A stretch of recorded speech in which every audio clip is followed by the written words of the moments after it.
তেওঁ প্ৰত্যাহ্বান কি জনাব, কাৰণ তেওঁতো মানে এণ্টাৰটেইনমেণ্ট আৰু মইতো এণ্টাৰটেইনমেণ্ট লৈ থাকোঁ তেওঁৰ পৰা, কাৰণ তেখেতক দুবাৰ মানে হৰুৱাইছোঁ।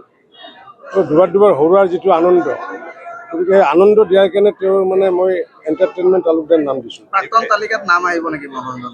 নিশ্চিত ওপৰত সেইটো এইবাৰ হৰুৱাব আৰু এইটো জনসাধাৰণে সৰ্ব সমষ্টিৰ ৰাইজে এইবাৰটো ভালদৰে হৰুৱাব। কাৰণ কিয়, যিহেতু তেওঁ সংখ্যালঘু সমাজৰ ভোটেৰে নিৰ্বাচিত হৈছিলে আৰু সংখ্যালঘু সমাজক যিটোতো প্ৰতাৰণা কৰিলে, কংগ্ৰেছক যিটো প্ৰতাৰণা কৰিলে, কংগ্ৰেছৰ যদি অলপো যদি লাজ লজ্জা যদি থাকে, তেতিয়াহ'লে কংগ্ৰেছেতো CPM-ৰ লগততো এলায়েন্সে নকৰে লাজ লজ্জা থাকিলে। কাৰণ কিয়, লোকসভাৰ সময়ত কি কৰিলে, লোকসভাৰ বিধানসভাৰ সময়ত কংগ্ৰেছৰ ছাপৰ্টত জিকি আহিলে আৰু যেতিয়া লোকসভা অনুষ্ঠিত হ'ল, লোকসভা অনুষ্ঠিত হোৱাৰ পিছত তেওঁ কি কৰিলে যে CPM-এ অকলেতো নিৰ্বাচন খেলিলে নিজৰ মানে মুনাফাৰ স্বাৰ্থত তেখেতে।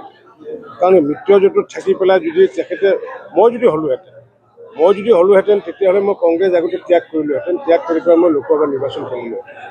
কাৰণ তেখেতে যিহেতু কংগ্ৰেছৰ পৰা যিহেতু নিৰ্বাচিত হোৱা যিহেতু এগৰাকী সহযোগত নিৰ্বাচিত হোৱা বিধায়ক, সেইকাৰণে এণ্টাৰটেইনমেণ্ট নাম তেখেতৰ নীতি আদৰ্শ একো নাই। তেওঁতো নিজৰ দলৰ মানুহ বেয়া পায়।